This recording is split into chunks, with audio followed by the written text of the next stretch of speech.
Okay दोस्तों, तो अब हम लोग थोड़ा एडवांस लेवल क्वेश्चंस करते हैं और ये जो एडवांस लेवल क्वेश्चन है उसका फर्स्ट क्वेश्चन देखते हैं क्या है। मेरे पास 3 कंटेनर्स है, 3 टैंक्स है, T1, T2, T3। इन टैंक्स में साइड में इस तरीके से थोड़ा सा वाटर निकलने का रास्ता है, ठीक है। ये पहला वाला टैंक में just up to that exit water भरा हुआ था और बाकी इनिशियली टैंक 2 और टैंक 3 खाली था। ये तीनों टैंक को हम स्प्रिंग बैलेंस के ऊपर रखे हैं, that is S1, S2 and S3। Initially जब कुछ नहीं कर रहा था तो S1 का रीडिंग था 20 kg, S2 का रीडिंग था 4 kg एंड S3 का रीडिंग था 3 kg। अब क्या है, मैंने टैंक 1 पे एक 4 kg का ब्लॉक को रखा और ऑब्वियसली बात है वो जैसे ही रखूंगा कुछ वाटर हमारा बाहर निकलेगा और जो वाटर हमारा बाहर निकला है वो T2 और T3 में कुछ अमाउंट पे गया होगा, आई डोंट नो, ठीक है। 4 kg वाला ब्लॉक इसके ऊपर फ्लोट करता है, वो डूब नहीं जाता है, ठीक है। अच्छा, तो मैंने देखा S3 का रीडिंग जो फाइनली बन गया है वो बन गया है 4.5 kg। तो सवाल ये है फाइनल में S2 और S1 का रीडिंग क्या होगा। अच्छा, S3 से चालू करते हैं। S3 3.3 से 4.5 kg बना है, तो मास of water collected in S3, mass of water collected in S3 is simply equals to 4.5 minus 3, that is equals to 1.5 kg। S3 पर जो हमारा वाटर कलेक्ट हुआ है वो डेफिनेटली हुआ है 1.5 kg। अच्छा दोस्तों, ब्लॉक अगर फ्लोट करता है तो बॉइंट फोर्स और mg इक्वेट हुआ है। तो अगर 4 kg का ब्लॉक हमारा बैलेंस हो रहा है तो ऑब्वियस सी बात है जो हमारा वाटर डिस्प्लेस हुआ है, वाटर डिस्प्लेस्ड फ्रॉम S1, दोस्तों ध्यान दो वो तो 4 kg होना ही पड़ेगा क्योंकि वो फ्लोट कर रहा है। तो बॉइंट फोर्स जो है वो हमारा mg के साथ इक्वेटेड है और buoyant force is nothing but the weight of the displaced fluid. चलो g का फैक्टर को अगर हम भूल जाए, ठीक है, तो 4 kg का डेफिनेटली वाटर S1 से डिस्प्लेस हुआ है और ये एकदम ब्रिम टू ब्रिम है, एग्जिट पॉइंट के सामने है। जितना भी डिस्प्लेस होगा वो सारे S2 और S3 में चला जाएगा। जिसके अंदर S3 पे गया है 1.5 kg, तो ऑब्वियस सी बात है mass of water gone to S2 अगर हम देखें that will be 4 minus 1.5, that will be definitely 2.5 kg और उसका इनिशियल रीडिंग है 4 kg। तो सिंपल सी बात है जो हमारा फाइनल रीडिंग ऑफ S2 होगा that will be equals to 6.5 kg। 4 पहले से ही है, 2.5 kg ऐड हुआ है, दैट विल बी 6.5 kg। अच्छा, अगर मैं S1 का पॉइंट ऑफ व्यू लूं तो S1 के पॉइंट ऑफ व्यू से बहुत सिंपल है। 4 kg का ब्लॉक ऐड हुआ है, यानी अगर मैं टैंक के T1 के लिए बात करूं तो बहुत सिंपल सी बात है, 4 kg का जो ब्लॉक है वो हमारा ऐड हुआ है और 4 kg का वाटर जो है वो हमारा चला गया है। सो दोस्तों, जितना मास का फायदा हुआ उतना ही मास का नुकसान हुआ। तो ऑब्वियस सी बात है जो हमारा रीडिंग ऑफ S1 होगा that will remain constant eight 20 kg। क्योंकि दोस्तों ये भी ऐसे भी सोच लो, वाटर और अगर मैं इसको ब्लॉक को एक सिस्टम मान लूं, बॉइंट फोर्स तो इंटरनल फोर्स है, टोटल आना चाहिए था 24 kg, पर 4 kg जो है वो हमारा चला गया है। तो रीडिंग जो आएगा वो सिंपली 20 kg आएगा। और सारे रीडिंग को साथ में ऐड कर दो। देखो इनिशियल एडिशन और फाइनल एडिशन में 4 का डिफरेंस आ रहा है या नहीं, सिंपली चेक कर लेते हैं, जल्दी से आना चाहिए। 20 + 4 + 3 कितना था? 27। बाद में 1.5 + 6.5 दैट इज 8। ठीक है, 4.5, हाँ 4.5 + 6.5 वो हमारा कितना आ जाएगा? 11। 11 + 20 इज 31। इनिशियली 27 था, बाद में 31 है, वही 4 kg का डिफरेंस डेफिनेटली हमारा आ रहा है। It's a very simple and straight forward question. Any how इसमें हमें थोड़ा सा दिमाग लगाना पड़ रहा था जो किस तरीके से हम प्रॉब्लम को अप्रोच करें, तो मेरे ख्याल से ये चीज हमें समझ में आ गई है, राइट? ओके दोस्तों, तो अगला क्वेश्चन देखते हैं। लेट्स सी क्या बोला है। जो मेरे पास एक सील्ड बलून है। अच्छा, बलून जो है वो हमेशा कॉम्प्रेसिबल होता है, ध्यान देना। Basically consider it as an compressible hollow sphere. ठीक है, सील्ड बलून है, फिल्ड विथ एयर है। Okay, right. अच्छा, जब मैंने इसको वाटर में रखा तो मैंने देखा जो इसका 1/3 पार्ट इज सबमर्ज्ड। मैंने यहां पर देखा, जब मैंने रखा तो इसका 1/3 पार्ट जो है वो हमारा सबमर्ज हो गया है। ठीक है, now it is brought to a depth of h। मैंने सरफेस से h हाइट उसको नीचे लेकर आया। there it remains in equilibrium। There it remains in equilibrium। ठीक है, अच्छा, जो डेंसिटी है, डेंसिटी सिंपली इसका ले लो रो। टी जो है, T is constant, find H. अच्छा दोस्तों, जो बलून प्लस अंदर का एयर है उसका मास पर कोई बदलाव नहीं होगा। और मान लो यहां पर जो उसका वॉल्यूम है, that volume is equals to V0। ठीक है, so mass of balloon plus air, let us take it as M। Let us take it as M। तो सिंपल सी बात है, rho into V0/3 into G will be equals to mg। So what I can say is m जो आएगा that is equals to rho V0/3।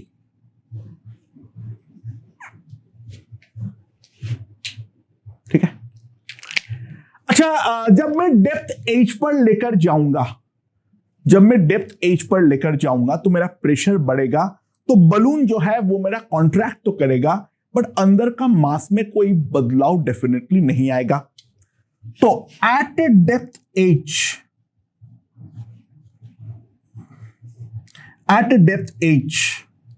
Late volume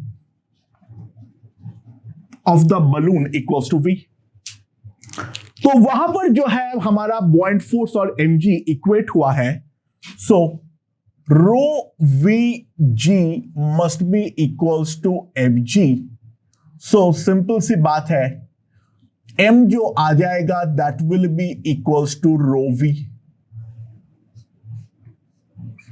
but m जो है वो है मेरा रो V0/3। सो ऑब्वियस सी बात है, मेरे पास एक इंपॉर्टेंट रिलेशन आ गया, V जो है that is equals to V0/3। ठीक है। अच्छा, एटमॉस्फेरिक प्रेशर अगर मेरा पी नॉट है,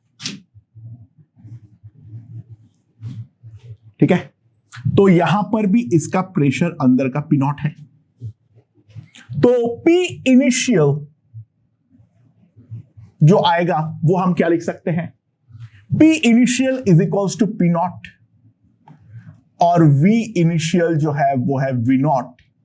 जो हमारा डेप्थ एज पर प्रेशर होगा that will be P nought plus rho g h, और फाइनल वॉल्यूम जो है that I know equals to V nought by 3। But अंदर का एयर में टेम्परेचर कांस्टेंट है, तो ऑब्वियस सी बात है P initial V initial must be equals to P final into V final, तो P nought plus rho g h must be equals to 3 P nought, तो रो जी एच जो आना चाहिए that will be equals to 2 P nought. Rho g h जो हमारा आना चाहिए that will be equals to 2 P nought, and h जो है वो मेरे पास आ जाएगा 2 P नॉट बाई रो जी। अच्छा, एक चीज थोड़ा बहुत तो जानते होंगे, पी नॉट का वैल्यू कितना होता है। अगर मैं पी नॉट के लिए देखूं, अच्छा यहां पर जो है हमारा, एक बात ध्यान दो, दिस इज वाटर, ठीक है, तो रो का वैल्यू आई नो, रो का value I know, right. So rho कितना है, 10 to the power 3 kg पर मीटर क्यूब। पी नॉट जो है that I know 10 to the power 5 newton पर मीटर स्क्वायर, तो H का वैल्यू जो आएगा that will simply come out to be equals to 20 metre. That's a very simple question, ठीक है। बस बेसिक बॉइंट फोर्स और P1 V1 equals to P2 V2 का एप्लीकेशन है। मेरे ख्याल से ये चीज हमें समझ में आ गई है, राइट। ओके दोस्तों, अब एक क्वेश्चन है जो हमारे पास एक स्फीयर है ऑफ रेडियस r, ठीक है, उसका मास को नेग्लेक्ट करना है, ठीक है। उसका जो मास है वो हमारा प्रैक्टिकली 0 है, वो हमारा एक लार्ज लेक के ऊपर फ्लोट कर रहा है, यानी इनिशियली प्रैक्टिकली वो टच करते हुए फ्लोट करेगा। अब मैं उसको एक्सटर्नल एजेंट के सहारे धीरे धीरे धीरे धीरे नीचे की तरफ पुश कर रहा हूं, ठीक है। डेंसिटी ऑफ वाटर जो है वो रो दे रखा है, तो उसको बहुत धीरे पुश करने में हमें कितना वर्क करना पड़ेगा। ओके, लेट्स सी क्या है। यहां पर ध्यान दो, जो हमारा मान लो कोई भी एक टाइम पर ये H डेप्थ तक डूब चुका है,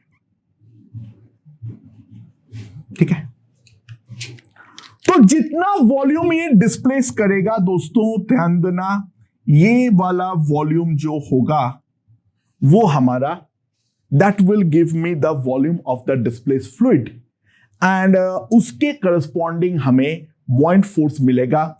mg का यहां पर डेफिनेटली कोई फंडा नहीं है, mg का डेफिनेटली यहां पर कोई फंडा जो है वो हमारा नहीं है।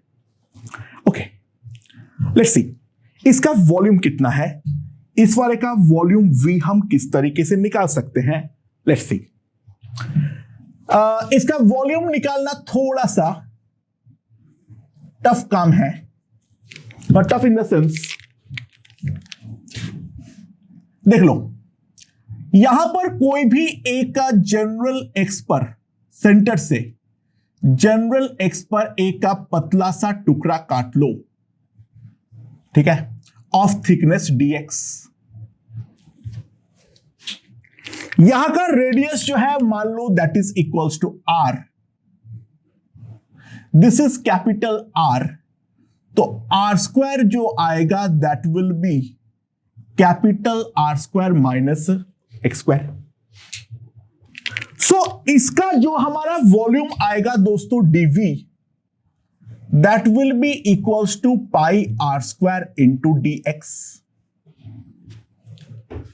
ठीक है। सो वॉल्यूम डीवी को मैं लिख सकता हूं pi capital R square minus small R square into d x. Okay दोस्तों, तो यहां पर मेरे पास डीवी आ गया है, तो अब मैं इसको इंटीग्रेट करूंगा। सो अगर मैं इसको इंटीग्रेट करना चाहता हूं तो दोस्तों what are the limiting values of x. Initially जो है वहां पे हमारा एक्स आर था, वहां पे इनिशियली जो है वो हमारा यहां से इंटीग्रेट कर रहा हूं, तो यहां पर जो है मेरा एक्स आर है, और अगर मैं फाइनली देखूं तो this will be R minus h. तो मेरा जो टोटल आएगा v, that will be equals to pi are square integral d x, R minus h से आर तक इंटीग्रेट करना है इसको। ठीक है, समझ में आया? Minus pi sorry integration x square d x, और इसे इंटीग्रेट करना है from R minus h to R. ये हमारे पास वॉल्यूम आएगा। एंड इसको अगर मैं करूं तो v जो आ जाएगा मेरे पास, ध्यान दो, this will simply come out to be are square h, और यहां पर जो आएगा -1/3 r cube minus r minus h का whole cube. So that will be r cube cut 3 r square h minus 3 h square r plus h cube हमारे पास आने वाला है। And now again 3 r square h is cut, so volume v मेरे पास जो आ जाएगा that will be pi h square R minus h cube by 3, that will be equals to pi h square by 3 R minus h. ये हमारे पास आ जाएगा volume. ठीक है, देख लो सब कुछ सही आ रहा है या नहीं आ रहा है। केसेस चेक कर लो। एच अगर 0 है फिर तो 0 आ ही रहा है, और एच अगर मेरा आर है तो इन दैट केस कितना आ रहा है, चेक कर लो फटाफट। H equals to R put करोगे तो this will be 2r, this will be are square, so 2 pi are cube by 3, और एच जो है वो अगर मैं 2r पुट करता हूं तो यहां पर आ जाएगा 4r स्क्वायर, यहां पर आ जाएगा r, तो पूरा का पूरा जो हमारा स्फीयर है उसका वॉल्यूम हमारे पास आ जा रहा है। So this is the volume of the submerge part. तो जो हमारा बॉइंट फोर्स होगा, that buoyant force will be equals to rho vg, तो that will be equals to pi rho g a square by 3 into 3r minus h. और इसको अगर बॉइंट force upward direction में है तो मुझे धीरे धीरे करने के लिए ऊपर से उतना ही पलट के फोर्स लगाना पड़ेगा। तो मैग्नीट्यूड वाइज बॉइंट फोर्स और एफ एक्सटर्नल हमारा इक्वल होना चाहिए। सो डी डब्ल्यू will be pi rho g by 3r integral a square dh minus integral h cube dh। h जहां पे वेरी करेगा 0 to 2r, यहां पर भी वेरी करेगा 0 to 2r। Now it's all about manipulation.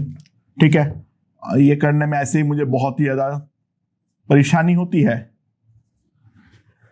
दोस्तों ध्यान देना, यहां पर आ जाएगा एच क्यूब बाई 3, वो 3 तो कट होगा, तो तुम्हारे पास आ जाएगा r इंटू 2r का whole cube, r into 2r का होल क्यूब, तो 8r टू द पावर 4, और यहां पर जो आ जाएगा that will be h to the power 4 by 4, 2r का पावर 4 यानी 16r to the power 4 by 4, यानी 4r⁴,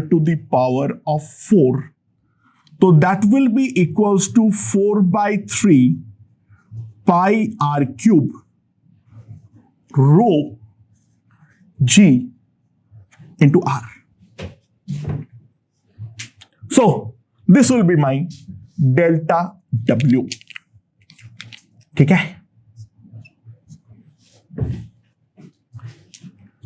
मैं इस तरीके से सर आपने क्यों लिखे, वहां पे r⁴ क्यों नहीं रहने दिए?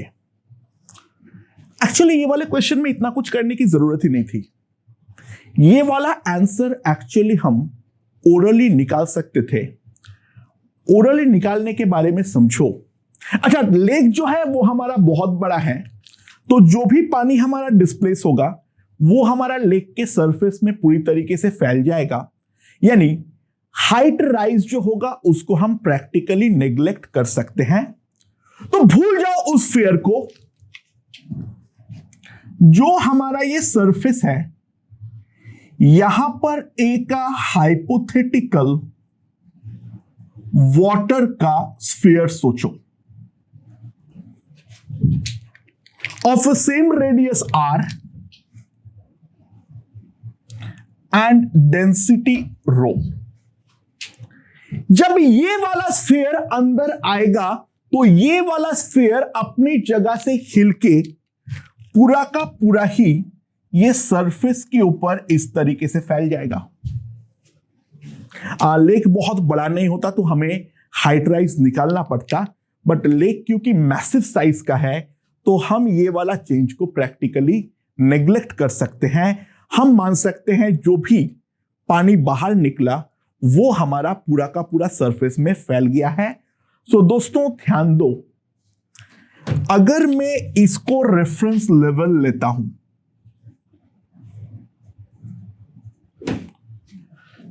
This is the centre of mass, तो जो हमारा इनिशियल पोटेंशियल एनर्जी होगा 4/3 πr³ into rho, that is m, into g into h is minus r।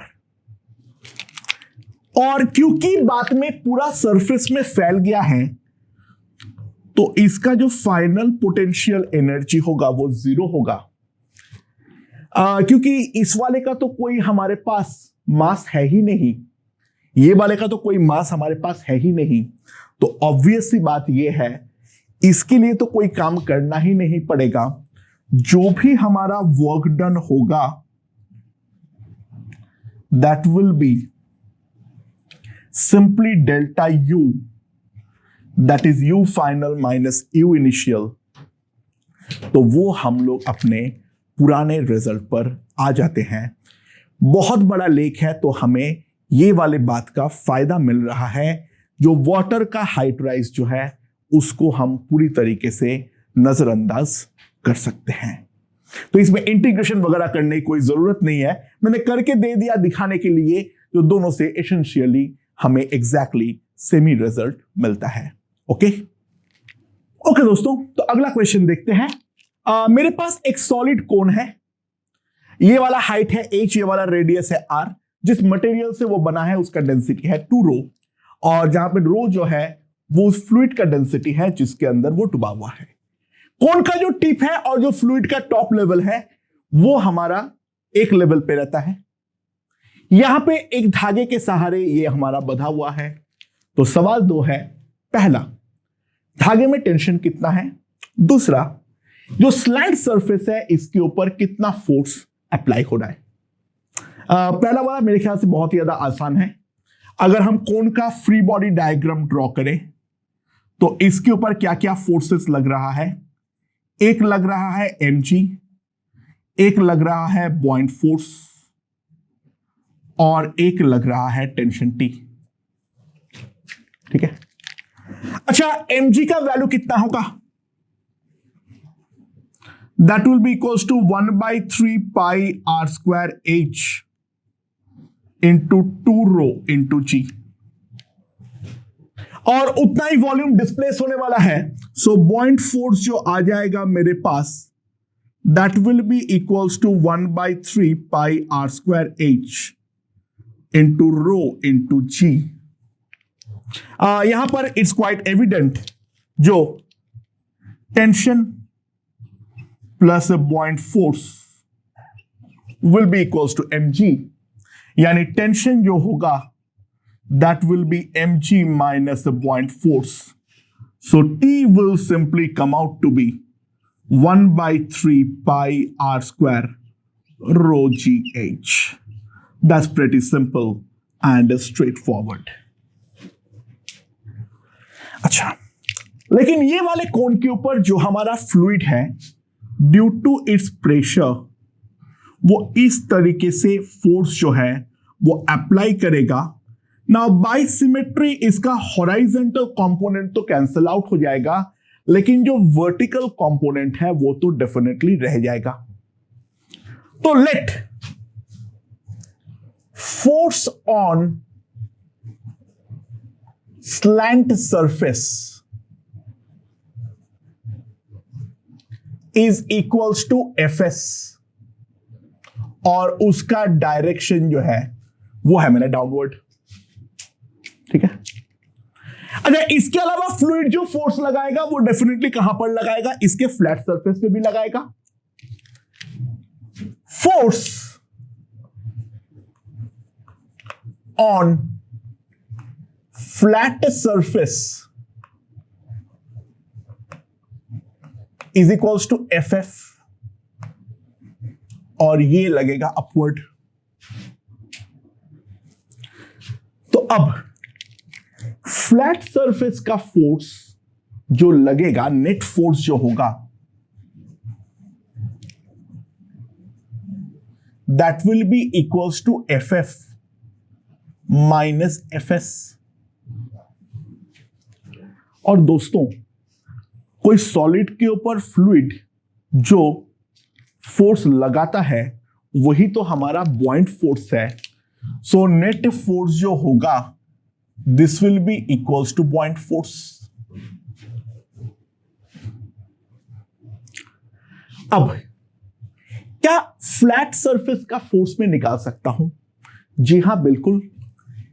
ये वाले हॉराइजेंटल लेवल पे जो हमारा प्रेशर है, that is simply rho g h, और फ्लैट सरफेस के ऊपर जो फोर्स लगेगा वो तो हमारा इस तरीके से लगने वाला है। नीचे का cross sectional area pi are square है।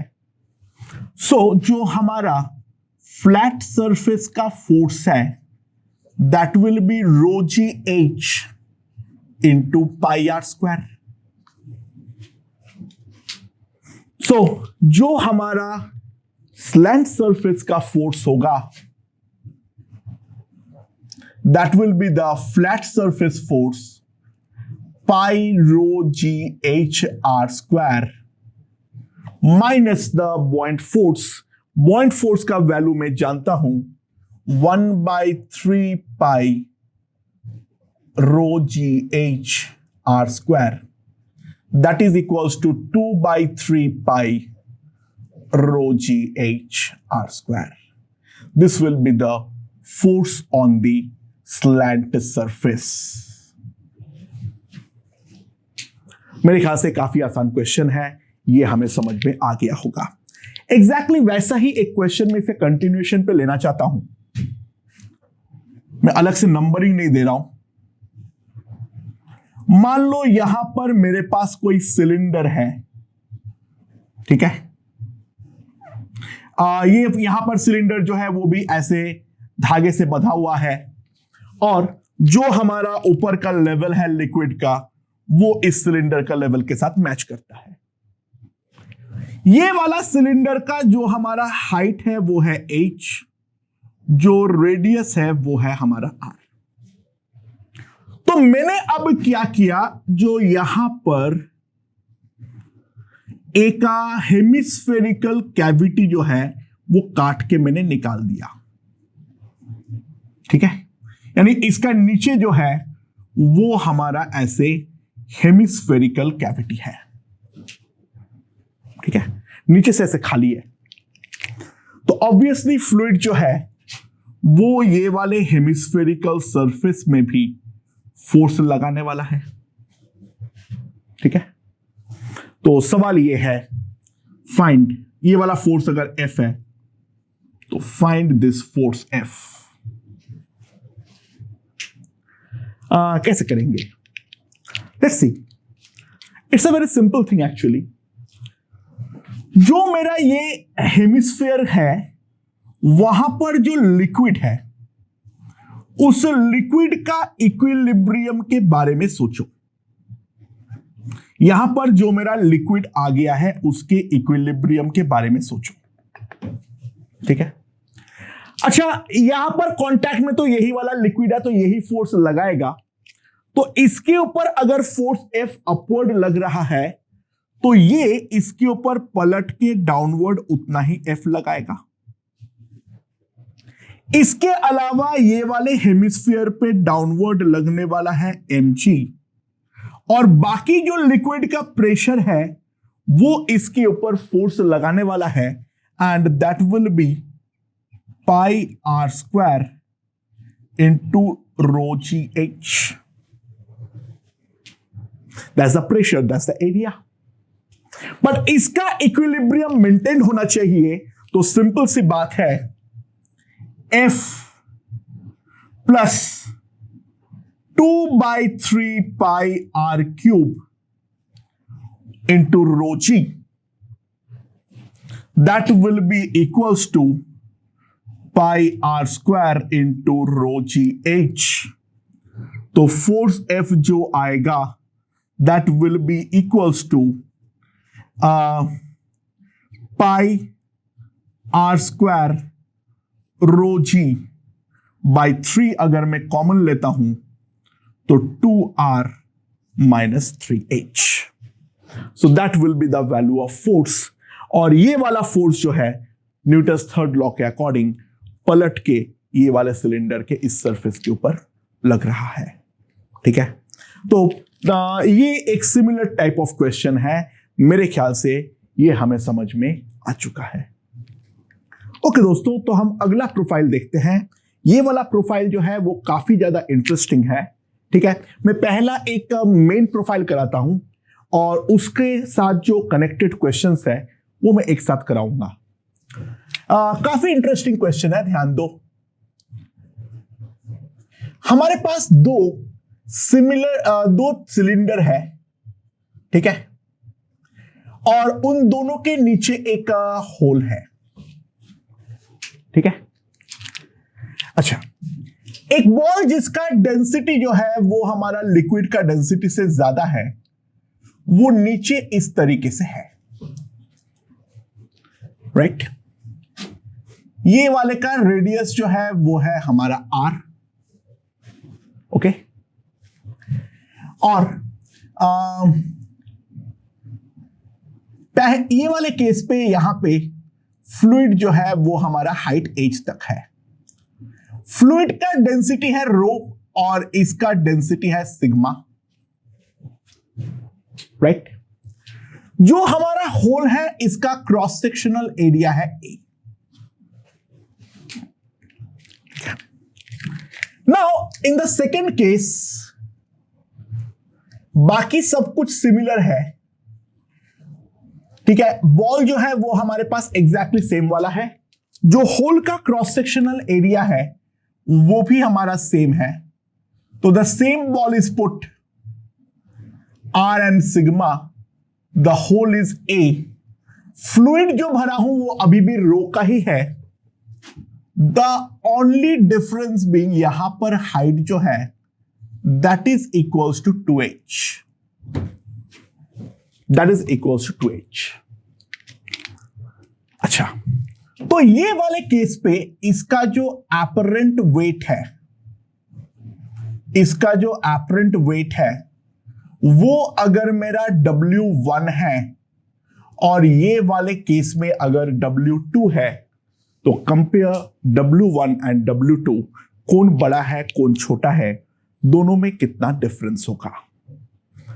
तुम बोलोगे सर फर्क किस बात का पड़ेगा, क्योंकि बहुत सिंपल सी बात है, जो हमारा एपरेंट वेट आता है that is simply mg minus बॉइंट force,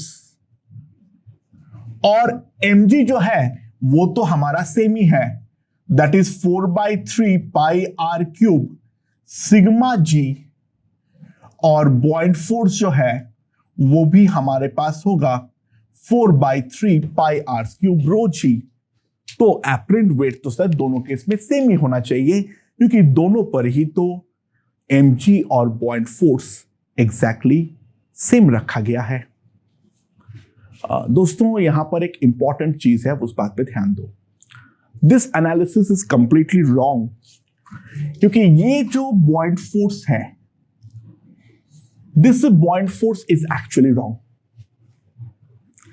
अगर हम इस स्फीयर के बारे में देखें, मैं थोड़ा बड़ा करके दिखा रहा हूं,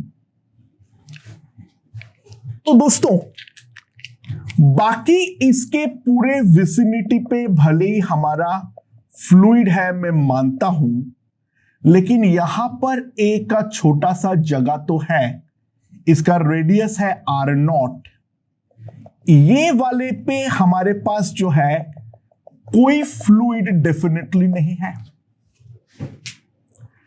तो ये जो जगह है, ये जो एरिया है cross sectional area, that cross sectional area is equals to a, जहां का प्रेशर में टोटल प्रेशर कंसीडर कर रहा हूं, बट उतने जगह पर प्रेशर जो लग रहा है दोस्तों, that is only P not. हाँ कि ना? यहां पर जो लग रहा है, यहां पर तो केवल और केवल पी नॉट लग रहा है। A is very small, a is very small, ठीक है। तो दोस्तों एक बात पे ध्यान दो, जो हमारा बॉइंट फोर्स होगा वो असली में क्या होगा? देखो बाकी सब जगह पर तो नॉर्मल होगा, लेकिन इतना जो वॉल्यूम है वो वॉल्यूम हम लोगों ने डेफिनेटली गलत माने हैं। उतना वॉल्यूम तो हमारा है ही नहीं लिक्विड के कांटेक्ट पे, तो उसके करस्पॉन्डिंग जो हमने बॉइंट फोर्स लिखे थे वो डेफिनेटली हमने गलत लिखे थे। तो दोस्तों हमने तो यहां पर जो लिए थे वो लिए थे टोटल प्रेशर, यानी P nought plus rho g h. तो ये वाले पॉइंट का pressure P nought plus rho g H हमने एज्यूम करते हुए बॉइंट फोर्स का निकाले, बट इतना क्रॉस सेक्शनल एरिया पे असली में प्रेशर जो है वो तो केवल और केवल पी नॉट ही है। तो ध्यान देना, जो हमारा अपवर्ड फोर्स है उसको हम लोगों ने ओवर कंप्यूट किए हैं, और उसका ओवर कंप्यूट करने का अमाउंट जो है that is rho g h into A. A is very very small, यानी बहुत ही छोटा सा होल है, वो टेंशन मत लो, ठीक है। यानी ये वाले हाइट जो है उसको हम प्रैक्टिकली कांस्टेंट मान सकते हैं, ठीक है। यानी स्फीयर का सब्सटेंशियल पार्ट बाहर नहीं है, यानी वॉल्यूम जो है वो अभी भी प्रैक्टिकली अंदर 4/3 पाई आर क्यूब ही है। सो यहां पर जो हम लोगों ने अपवर्ड फोर्स को ओवर कंप्यूट किए हैं वो इतने अमाउंट से किए हैं। सो जो हमारा पहला केस का एक्चुअल में बॉइंट फोर्स होगा that will be 4/3 pi are cube rho g. अगर पूरा अंदर होता तो इतना होता, minus rho g h into a. And similarly दूसरे केस में जो हमारा बॉइंट फोर्स होगा that will be 4/3 pi are cube rho g minus 2 rho g h into a.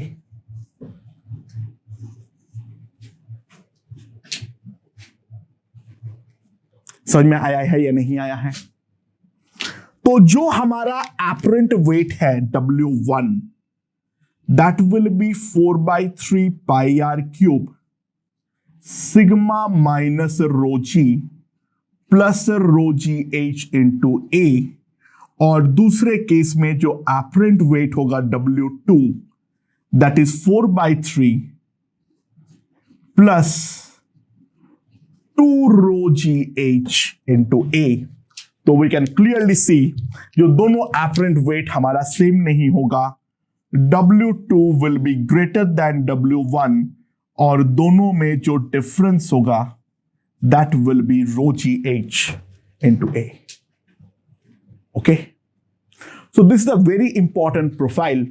तो ये वाले प्रोफाइल को हम किस तरीके से करते हैं, देखो कोई जगह अगर फ्लूइड के कांटेक्ट में नहीं है तो फ्लूइड वहां पर फोर्स नहीं लगा सकता है, तो अंधाधुन हम सबमर्ज्ड वॉल्यूम से बॉइंट फोर्स अगर हम निकाल देंगे तो डेफिनेटली हम गलत निकालने वाले हैं।